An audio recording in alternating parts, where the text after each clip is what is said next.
it didn't seem like Ryan Day was too happy at the end when I was watching his post-game little interview. So, yeah. He was being shout out very, Ryan very, Day, man. yeah, he was being very, what's a good word to use? He was kind of seeming a little bit held back. He didn't want to say what he really wanted to say. Facts. Yeah, he looked like he had a mouthful to say to the team in the locker room. But I overall, I mean, you want to start with offense or defense? Let's start off with the offensive side of the ball, man. Because the one thing that I wanted to ask you is, how do you feel about the concerns, or are you concerned about Carnell Tate? He didn't even dress. This be his second game not playing, and then you see JJ coming out the game early. Are you concerned? I'm not gonna be concerned until November 28th. I'm not gonna be concerned until November 28th, and when we hear some news, or at least that week, we hear some news before we play the team up north. But yeah, I mean, look, Carnell didn't play today. I kind of didn't expect him to. Mm-hmm. When it comes to Jeremiah, he should never played this game. Now, maybe they thought he was okay to go. Maybe some of the maybe Jeremiah kind of forced his hand. It's kind of hard. I could imagine it's kind of hard to tell Jeremiah you can't play. But even before the game, like I saw a video before we got on here about of him walking on the field before the game even started. He didn't look right. He didn't look right. So is there anything I think is serious? No, I think it's tightness. Otherwise, if he was really hurt, they definitely wouldn't play him. So I think, Carnell Tate and Jeremiah Smith should not play next week. They should not. They really shouldn't, bro. How about what are your what's your concern level like on a scale of 1 to 10? My concern level, I'm going to say a 4, right? Because, I'm concerned, obviously, because they are, banged up, and is it one of those injuries? Like, is it a hammy with the JSN, and he tried to come back too soon or something like that? That's what I'm more concerned about. I say it's a 4 because I feel like what Ohio State is doing is they're being way more cautious than they have been before, right? Right. And also realizing, hey, we have the talent. We need to go ahead and, utilize these young guys and get those guys ready as well. We talked about some time ago, Ryan Day, he in a press conference, he stressed the fact that he wanted the wide receiver room outside of Carnell Tate and Jeremiah to get more to get more playing time. I thought they did well today. Mm-hmm. I thought over the last 2 weeks, being able to see Bryson Rogers emerge he reminds me of Xavier Johnson. You have that veteran guy on the team who you can plug and play at any point in time in the game. At any point. It was really good to see him get in there, get a touchdown. That's something that he deserves. Let me say that. Brandon Ennis. I saw someone tweet this, but yeah, he catches everything. It might have been Chris. He catches everything. He just does. I mean, we can't go away from this. We cannot go away from this because of Brandon Ennis or whatever, and whatever was going on in the beginning of the season, people were ready to look past Brandon Ennis. Yes. People were ready to look past the guy who was the only 5-star in the Big Ten when he came into this conference, onto this team. We were happy, we were excited. Showtime. Now everybody was, let's see the new toys and all of this stuff. Is it time for people to finally put it? Let me know in the chat. Let me know in the comments. Is it time for people to finally put some respect on B.I.'s name, a.k.a. Showtime, and give him the respect that he is due? Because this man has been battling, I don't know if you've seen it, but he's been battling some lingering injuries just about every week. And he's still going out there making big-time plays. in tight coverage. Yep. No, I love he has sure hands, man. I think that's something that you can see around the whole wide receiver room. A lot of guys have sure hands. I mean, hey, shout out to Quincy Porter. He got in there too. But I don't know, man. I really like the wide receiver. And you could tell, by the way, that Julian doesn't have a lot of rapport with those guys. Yeah. A lot of confusion in that second half. Was it the first? I mean, the first drive of the second half wasn't that pretty. You could. I had some flashbacks of Ryan Day yelling at Cal McCord the way he was yelling at Julian Sand. But I mean, look, man, it's part of the game. And in the second half, I thought it could have been better. But overall, I thought the offense had a great performance. I mean, the running backs, wow. I've been really stressing, Mike, that that 121.5 yards rushing in the first 4 Big Ten games of the year. And then you go 164, then you go 170, and now over 200 total rushing yards. I'm not here to tell you. I'm not tell you. But I don't think that these guys are as good as Travion Henderson and Quinshon Judkins. Don't get me twisted when saying those words. They're currently outperforming them in the month of November, though. I mean, here's the thing, and one thing that I like about Ryan Day was it was slowly but surely getting these guys going, right? Mm-hmm. And it's at the right time. And one thing that you kept listening to Ryan Day in his press conference talking about, these young men didn't have as much ball or playing the running back position like Bo Jackson. He said he didn't really play running back all that much as people think.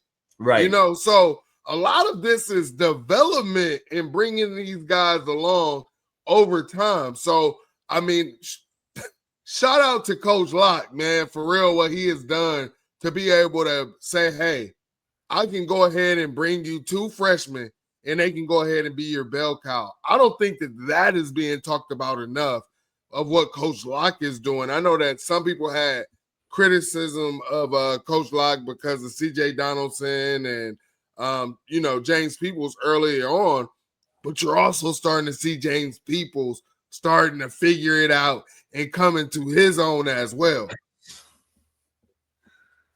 I mean, my son watched the James Peoples, hurdle, and he was just glued to the TV. Like, he was like, oh, my goodness, Daddy, he just jumped over his head. Like, yeah. I mean, it just made me happy to see my son just as excited as I was seeing that play.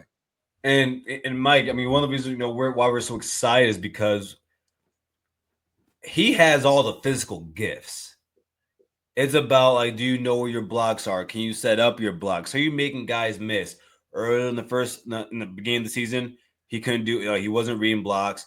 He wasn't making guys miss. Over the last few weeks, we've talked about it. He's been making guys miss. Now you're reading your blocks, and then you see those explosive plays, like him jumping over a guy going to the end zone. James Peoples, 7 yards a carry. Isaiah West, 7.6 yards a carry. Bo Jackson, over 100 yards, 7.5 yards a carry. Longs, James Peoples long of 19. Isaiah West, 38. Bo Jackson, 32. And Mike, for how many weeks did I keep talking about no 20-yard runs? I mean, I told you that. Hey, but here's what another thing that we have to talk about, because the beginning of the game, Tegra, he started off, but then he had one. He whiffed. And one thing that we have seen is we're a Tegra away from an explosive. Every time, bro. We are a Tegra away from an explosive. So here's my thing with that. When I seen Van Sickle out there, next thing you know, Bo Jackson take off. Boom. Isaiah West taking off. Like, I mean, did Ohio State figure out their right guarding position? Because one thing that Ryan Day has continued to say week after week before this running game was going off was we're one block away. We're just a couple blocks away. I mean, now you're seeing that explosiveness. Now you're seeing that it's there, and that is, these running backs are now doing their job, and they're trying to help these guys out. All you need is that one block and to not be that weakness, bro. And this with this running game, this team can be dangerous. Gavin Sickle, everybody. Coopersville, Michigan. Coopersville High School. Shout out to them, West Michigan team, about 10 minutes from where I live. Kid was a Northwestern commit. We flipped him. Not sure why the Wolverines or the Spartans didn't go after him, but they're lost.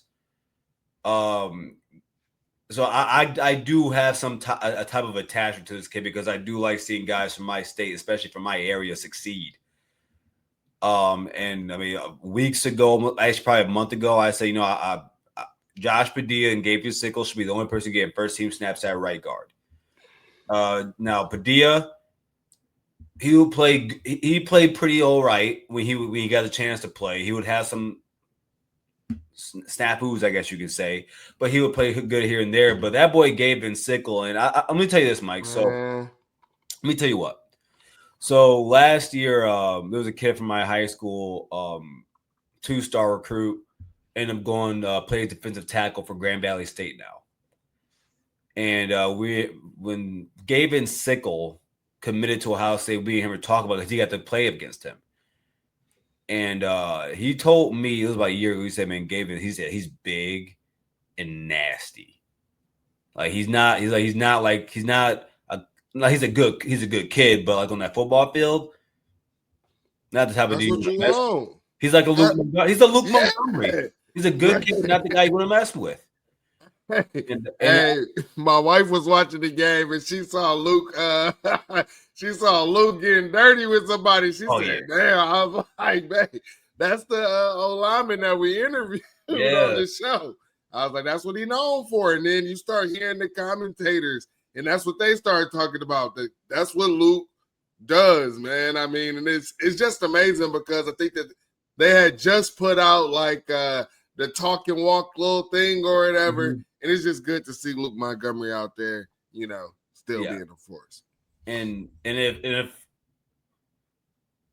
first off, I think Gavin Sickle locked that position down after today's game.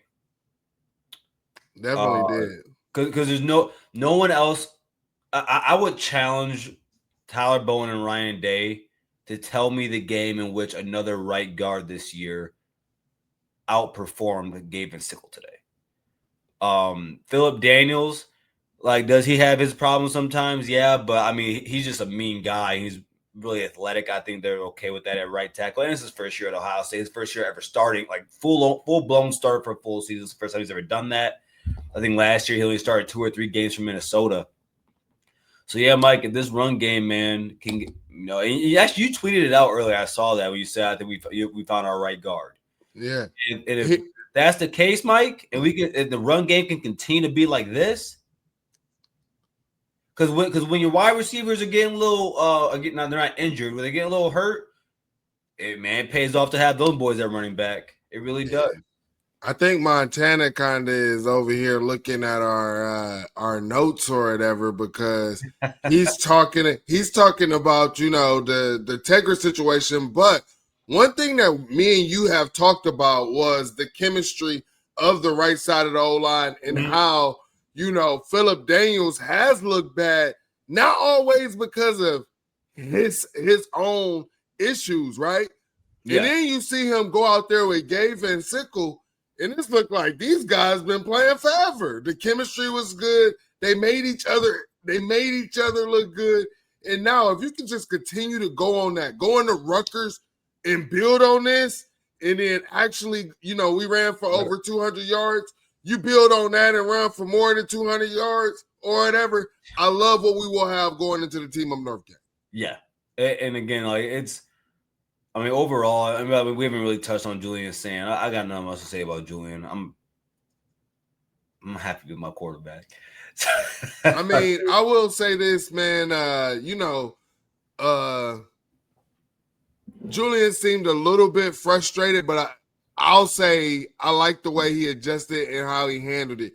He realized, hey, these are young wide receivers. Yep. You know, I have to – these aren't the guys that I'm normally working with. But remember, we've seen this before. We've seen a JSN go down, and somebody got to step up and be able to make those plays. So, you know, I mean, it was good to see him get the ball and work on getting the ball to Marlon Graham. It was good to see him, you know, throwing the ball to Quincy Porter. And, I mean, I'm excited to see what this team is going to be, because here's the thing. Those are guys that he's going to at least be throwing to next year. Yeah. So, I mean, and that's the one thing about the offseason. I mean, not the offseason, but the postseason is it's already supposed to be getting you ready for next year. And if you can be rotating these guys and you can get the chemistry and you can also learn how to quarterback and be like, hey, because this is the thing, you go to the next level, that might happen. That you know, this wide receiver you've been working with all offseason, you go. Shoot, in 5 weeks, he might be traded. Now you need to be able to hit it with the next guy. So, I mean, Ryan Day is going to push his quarterbacks like that, and Julian just got to, you know, take it. So, I like it. I like that they're being challenged this way. It really is a good challenge. Before we move on, I do want to give a shout-out to Lincoln Keenholz. I love a guy who can come in cold and take advantage of the reps he gets. Because, I mean, for Lincoln, I mean, Julian's going to be the quarterback next year. So for Lincoln, you know, you're trying to put on some tape when you get your opportunities, because more than likely we're going to see Lincoln transfer this upcoming season or after this upcoming season. So I'm really happy and proud of him, man, because he doesn't get down about it. You know, he goes in there, he does his job. That throw he had to Nate Roberts was a really good throw. Yeah, shout out to him, man. Really happy about that for that kid. Really happy for him. Yeah, I mean, here's the thing. One thing that we said, we felt we couldn't go wrong with whatever quarterback that we went with. I felt that. I actually felt that way. Yeah, and I mean, you got to see it out of Lincoln. He's not just a running quarterback. He can actually throw. Did you not see the throw that he made to Nate Roberts or whatever from the right hash all the way to the other side of the field? Not easy. I mean, that is not an easy throw. So Lincoln is not just a running quarterback. When whatever packages they got for Lincoln, and the team's like, oh, let's bring in all of our run stoppers. Good luck, bro. I mean, and also, Lincoln got that dog in him, bro. He ran that dude over. Woo! And then was in it. Hey, he was in his ear hole letting him know, bro. Hey, and Buddy just skipped a straight forward face. I would too. When I saw that, Mike, I forgot all about that. When I saw that, bro, How you thinking about that? I know, because I saw it and I didn't really make a reaction to it, like in my face. So I said, that was Lincoln.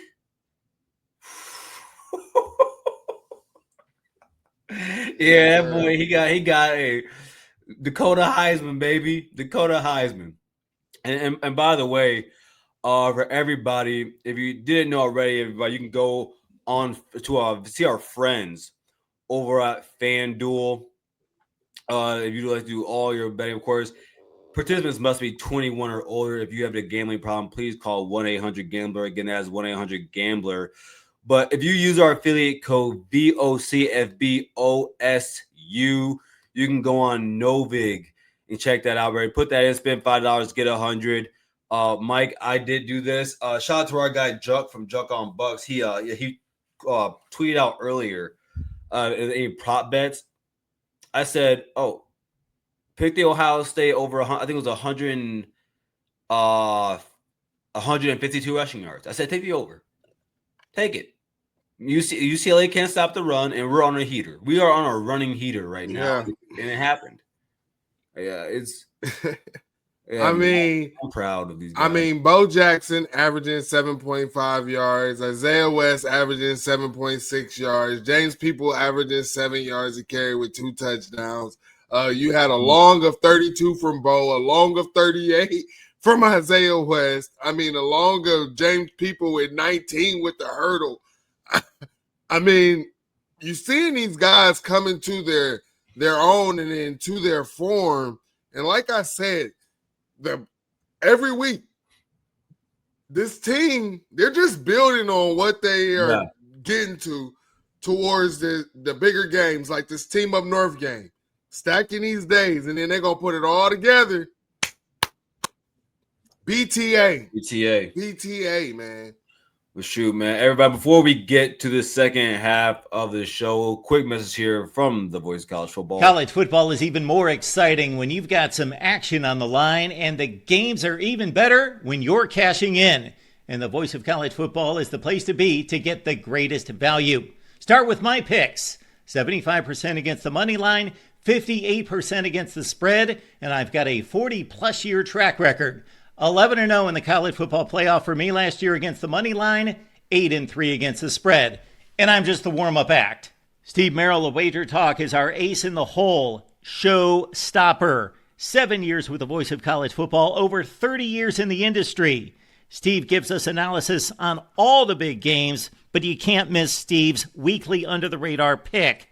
28-12 against the spread the last 3 years. You also get picks from some of our top analysts here at the Voice of College Football, including Corey Bratta, Matt Zemek, and Steve Dace. Check out those numbers. Become a YouTube or Patreon member for just $99 per month. Go to the main channel on YouTube, click join, and then select the betting tier. Do the same thing on Patreon. Make 2025 a winner now.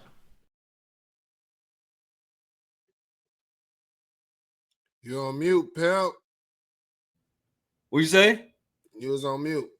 Here we go. So the Ohio State defense holds the UCLA Bruins to 10 points. Of course, the 3 at the end was more just garbage time.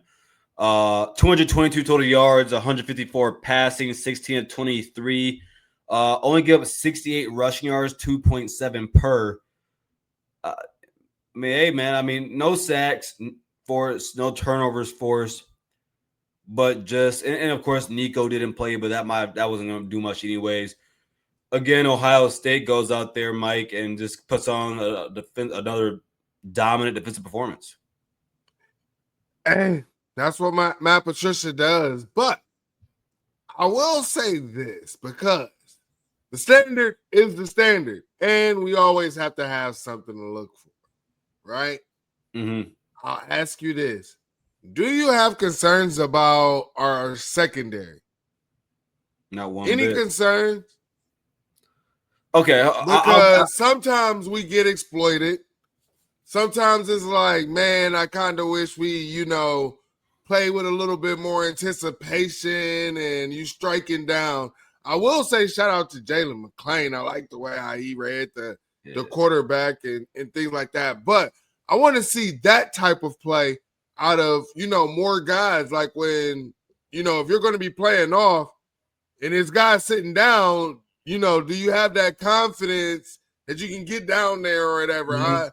I don't know. Sometimes, and I feel like we're not getting to the guy quick enough to either make the tackle or we're missing those, missing tackles in the secondary sometimes. So,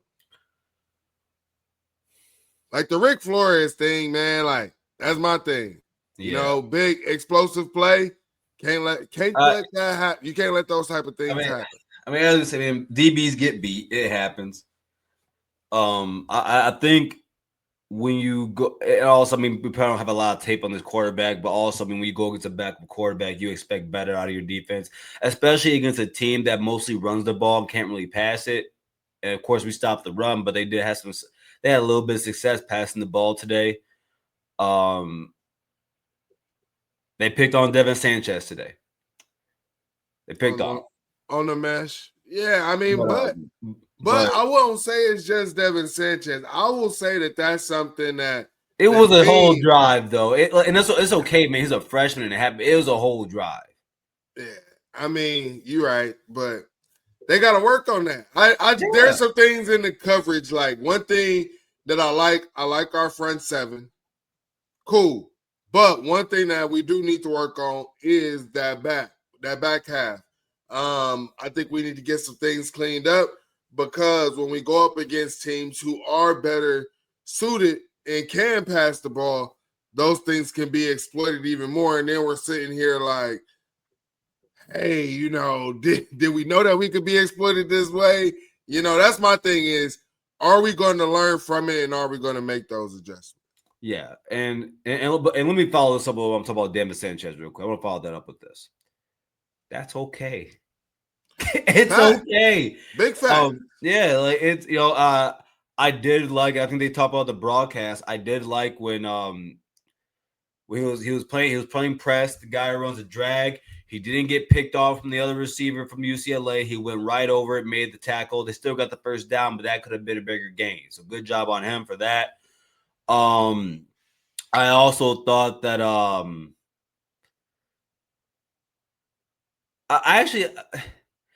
I didn't really pay attention to Avery Nelson and Jermaine today. But I thought they played well. I didn't even pay attention to Caleb today. They took Caleb off the field quite early. Yeah. If you notice, but I like what Caleb was doing, and they kind of made a point to bring it up in the broadcast. But they were just showing the different places that Caleb Downs was lining up at, and it's funny because you hear, I hear some scoring Bama fans or whatever, try to talk about Caleb Downs and be like, oh, he's not even a factor. And you see the way he lines up, just where he lines up, the different things that he does. He is a factor. You had him right up on the line, and then he's rushing the edge.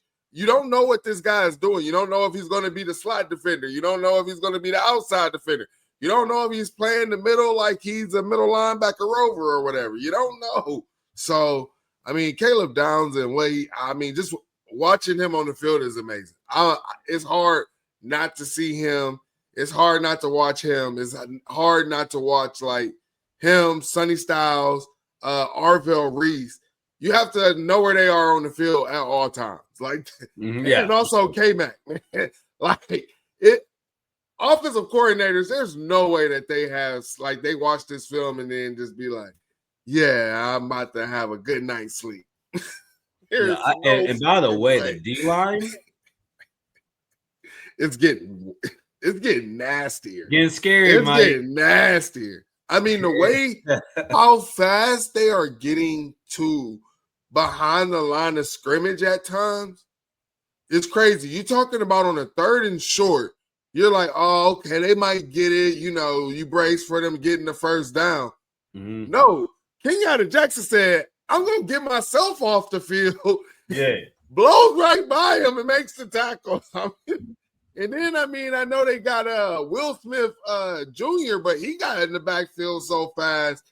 It was really a good play by like the Wildcat quarterback, pulling the ball but he gonna have to learn how to do what Sam Hubbard did and do the tackling both. You know what I'm saying? But he pancaked the running back. I love it. Actually, real quick while we're on defense, I want to pull this comment up from Montana 808 Beats. Says OG Mike, I think Matty P trying to scale it back some to let the defense get some rest. So when the playoffs comes, we're going to see some things we haven't seen and opposing teams haven't seen. I actually someone agree with that, Mike. I think that's why you get the young guys ready. Oh, I definitely agree. You pulling out Caleb Downs. I love seeing Riley Pettigine out there getting a QB hit. You see Roker get out there too? Yeah, I seen Roker out there. I seen TJ Alfred out there making plays. Zion Grady out there still making plays. So yeah, I love seeing that. And I've been saying this on multiple shows that we believe that this defense has another level to it, right? In that we aren't always going to see things, we're not going to see everything, but some things I'm calling out, I guess, just some technique things, some things, but like you said, it's good that these things happen. You watch it on film, you get the experience and you learn from it, right? Jermaine Matthews being a full-time starter, he still has to trust things. He still has to trust his eyes, trust his instincts. Go out there. He kind of almost had a pick. Iggy. Yeah. Iggy was out there still making plays, man. I mean, Iggy Iggy, gonna be Iggy, bro. I'm noticing this, bro, from like the Oregon game last year where he made Buddy spit to what happened in this game. He be pissing people off. He do, and I like it. I like it because here's the thing. I know people got on the Iggy or whatever about the whole he didn't react or anything like that when the dude spit on him. And then he didn't react. I know some people was like, oh, Iggy getting tossed around like a rag doll and he didn't react. And it's like, if y'all understand when you cooking somebody or you in somebody's head and they do that, that's the most satisfying feeling. Yeah. And I'll tell you just a quick story. It happened to me. I was playing against Glenville. At Rose, I was a gunner. And I was cooking every time I was cooking this dude. Every time just getting past him. And I could hear Ted Ginn just, don't let him get past you this time. Don't let him get past you. Man, I cooked this dude one time. He grabbed my face mask, threw me down, and punched inside. The ref threw the flag. And I just get up like, yeah. First down. Bro, it happens, bro. Hey, I'll tell you, so this is what I was playing the game. And like when I was playing corner, Mike, when I would have inside, I'm on the inside of the corner. He's like near the sideline. My right hand and my left hand, I would always have my hand on his thigh. So every time when he was running, I would push his leg down. Oh yeah. And when it happened, bro, he like grabbed my arm and started swinging me around. I was just laughing while I was having it. I was like, yeah, I got you. When you get in somebody's head, bro, it's the most satisfying feeling. You ain't thinking about fighting. You know you in their head, bro. It's a whole different feeling. You ain't even thinking about, oh, let me fight or retaliate. You know that you have mentally taken this person over. It's a different feel. It's like I used to get in trouble with my coaches because they'd be like, hey, Wilson, you could have just ran, around the dude. No, I wanted to run them over. Like, when you know you could take somebody like what I call manhood from them right there on the field, there's no better fucking feeling. Excuse my friend. No, there really isn't, Mike. Shoot, man. Hey, let's do this. And then I want to talk about special teams real quick, and then we can move on to our other subjects about, everything that's going to be going around college football. Boy. But get your business, product, service, or personal brand to the next level by partnering with the Voice of College Football, and let's discuss how you also can reach your target market. The Voice of College Football is a growing network with a large following, so let's find out how we can help you grow with us. Check out the experience of one of our current partners, that being Win Agency, posted here on the screen, and just like them, we're here to deliver for you. Contact us at sponsorships at vocfb.com. Again, that's sponsorships at vocfb.com today.